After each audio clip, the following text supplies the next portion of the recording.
आपण हे पुण्यश्लोक अहिल्यादेवी होळकरांसाठी करतोय। त्यांचं या देशावरती 300 वर्ष कर्ज आहे आणि म्हणून काही परिस्थिती असली तरी जेवढा प्रस्ताव दिला तेवढ्या प्रस्तावाला मान्यता द्या। 681 कोटी रुपयाला मान्यता दिली।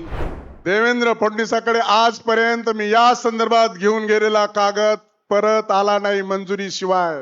मंजुरी देऊनच आला। लोकसभेच्या अगोदर दिल्लीला पाठवला, विधानसभेच्या अगोदर दिल्लीला गेलेल्या प्रस्तावाला मान्यता दिली। अवघ्या 16 महिन्याच्या रेकॉर्ड ब्रेक टाइम मध्ये अहमदनगरचं अहिल्यानगर झालं।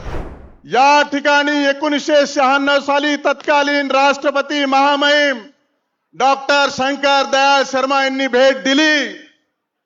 29 वर्षापूर्वी भेट दिली आहे।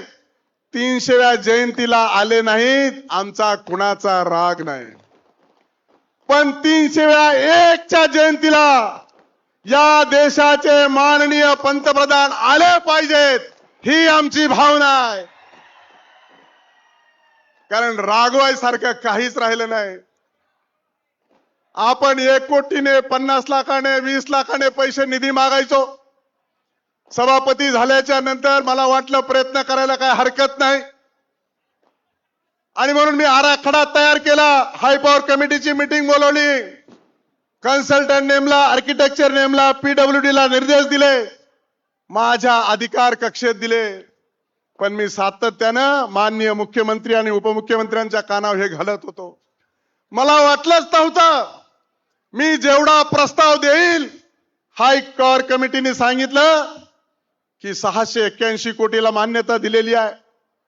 माननीय मुख्यमंत्री महोदयाचे निर्देश आहेत। ज्या वेळेस संपूर्ण मंत्रिमंडळ चोंडीत बसला, शिखर समितीचं चोंडीमध्ये बसली, त्यावेळेस फायनान्स आणि प्लॅनिंगच्या सेक्रेटरीने सांगितलं लाडक्या बहिणीमुळं आपल्या तिजोरीची अवस्था चांगली नाही। पण माननीय मुख्यमंत्र्यांनी निर्देश दिले, आपण हे पुण्यश्लोक अहिल्यादेवी होळकरांसाठी करतोय।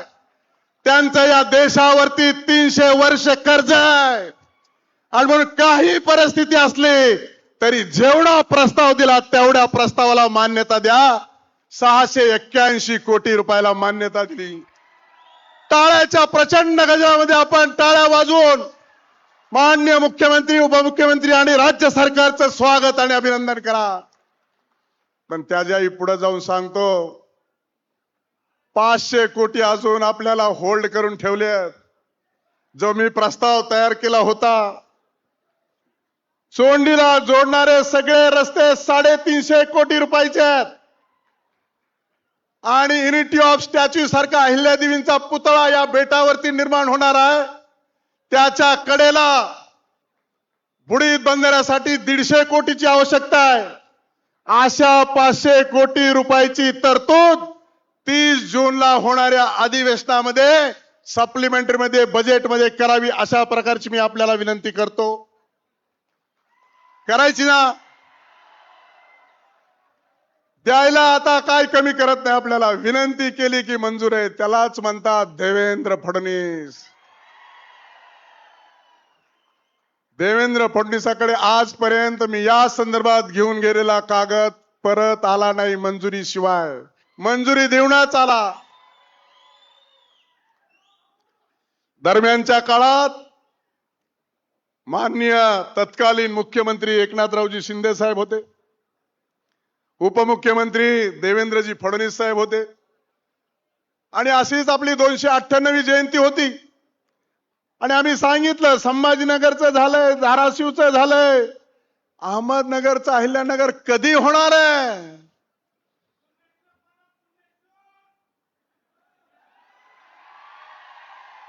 त्यामुळं मी भाषण केलं, गोपीचंदनी भाषण केलं आणि नंतर फडणवीस साहेबांचं भाषण होतं।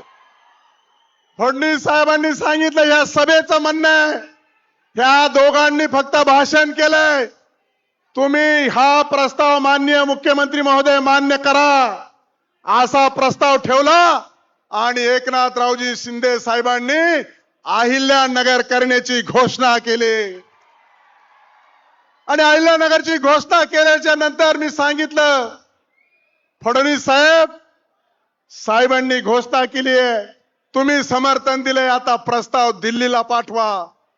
आणि प्रस्ताव फडणवीस साहेबांनी दिल्लीला पाठवला. लोकसभेच्या अगोदर दिल्लीला पाठवला, विधानसभेच्या अगोदर दिल्लीला गेलेल्या प्रस्तावाला मान्यता दिली. अवघ्या 16 महिन्याच्या रेकॉर्ड ब्रेक टाइम मध्ये अहमदनगरचं अहिल्यानगर झालं.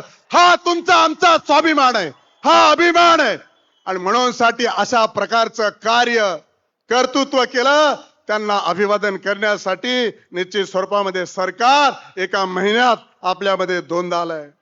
आणि म्हणून हे फक्त सरकार सकारात्मक झालं नाही, राज्य सरकार सकारात्मक झालं नाही. राहू द्या पोलिसांना जरा विनंती करतो, शांततेने घ्या. केंद्र सरकार सकारात्मक झालं नाही, तर या वर्षी पाऊस आणि निसर्ग सुद्धा सकारात्मक झाला. तुम्ही म्हणता कसा, मे महिन्यात आपण टँकर मागतो, चारा मागतो, कामा मागतो, जनावराला पाणी मागतो, आपण छावण्याही मागतो. पण या वर्षी कसं काय, पाऊस सगळीकडे पडला की नाही, नदीला पाणी दिसलं की नाही, छोट्या मंडपात सभा चालू आहे की नाही. कशामुळं, पाऊस आला, त्यामुळे तुमची गैरसोय झाली. पुढच्या वर्षी गैरसोय होऊ देणार नाही, कारण 681 कोटी दिले सरकारने आपल्याला. त्यामुळं गोपीचंदचं भाषण जरा जास्तच लांबलं, आता माझं त्याच्यापेक्षा जास्त लांबू नये. त्यामुळं आता माननीय मुख्यमंत्री, उपमुख्यमंत्र्यांना आणि अजून मंत्री महोदयांना भाषण करायचंय. तर मी निश्चित स्वरूपामध्ये आपल्याकडून काही अपेक्षा आणि इच्छा देखील व्यक्त करणार आहे. चोंडीमध्ये आपण ज्या वेळेस येतात त्यावेळेस आम्हाला नेहमी आनंद होतो. आणि म्हणून चोंडीचा सर्वांगीण सार्वभौम विकास होत असताना, अरे माझं तर संपू द्या. आणि म्हणून चोंडीचं पावित्र्य राखायची जबाबदारी तुमची आमची सर्वांची आहे. मी फक्त आपल्याकडून तीनच मुद्द्यावरती होकार घेणार आहे. चोंडी हे पवित्र स्थळ आहे की नाही, इथं मोर्चा आणि उपोषण केलं पाहिजे का, रायगडावर करतो का, चैत्यभूमीवर करतो का, शिवनेरीवर करतो का. मग आपली ही पवित्र भूमी, तर इथं उपोषण मोर्चा काढलं पाहिजे का, नाही. इथून पुढे हे सगळ्यांनी काळजी घ्यावी.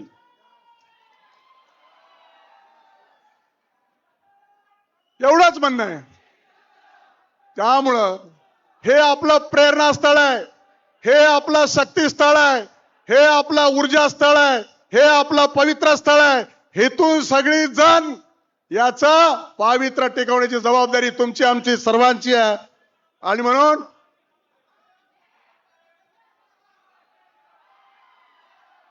जास्त वेळ बोलणं उचित होणार नाही. आणि म्हणून निश्चित स्वरूपामध्ये आपण या 300व्या जयंतीच्या निमित्तानं मोठ्या संख्येने उपस्थित झालात, त्याबद्दल या नगरीचा नागरिक म्हणून नेहमी करता मी स्वागतासाठी तयार असतो. सगळेच जण असतात. पुन्हा एकदा आपलं स्वागत करतो, अभिनंदन करतो. येणाऱ्या कालखंडामध्ये आपण निश्चित स्वरूपामध्ये ही काळजी घ्याल. अजून एक आपल्याकडून माहिती घेणार आहे, परंतु ती कधी उपयोगात आणायची ते आपण ठरवूया. आज पोलीस प्रशासनाने मला सांगितलं की आपल्याला मुख्य प्रवेशद्वारातून जायला VIP ला थोडी अडचण आहे. तर मी म्हणलं काय अडचण आहे, एवढं मुख्य प्रवेशद्वार केलंय. ते म्हणले काही अडचण नाही, पोस्टर आणि बॅनर एवढे लागलेत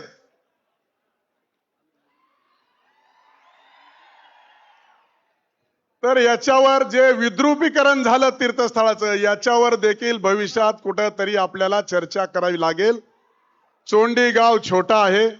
सगळ्या महाराष्ट्रातल्या लोकांनी जर इथं बोर्ड येऊन लावायचे म्हणले तर आपल्याला चलायला जागा राहणार नाही. एवढ्या 2 माफक अपेक्षा मी आपल्याकडून ठेवतो. पुढील कालखंडामध्ये आपण याच्यामध्ये निश्चित स्वरूपामध्ये दुरुस्ती करू.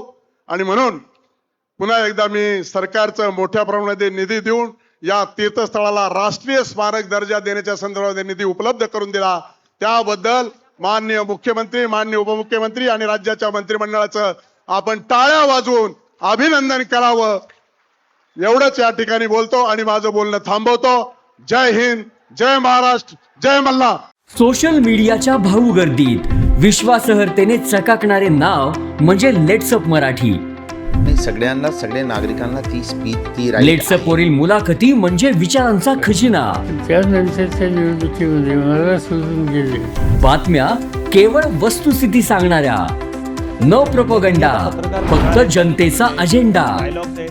क्योंकि आने वाला कल जाने वाला है, जाने वाला कल आने वाला है. राजकारण, मनोरंजन असो की क्रीडा क्षेत्र, महाराष्ट्राची स्पंदने संवेदनशीलतेने टिपणारे माध्यम म्हणजे लेट्सअप मराठी.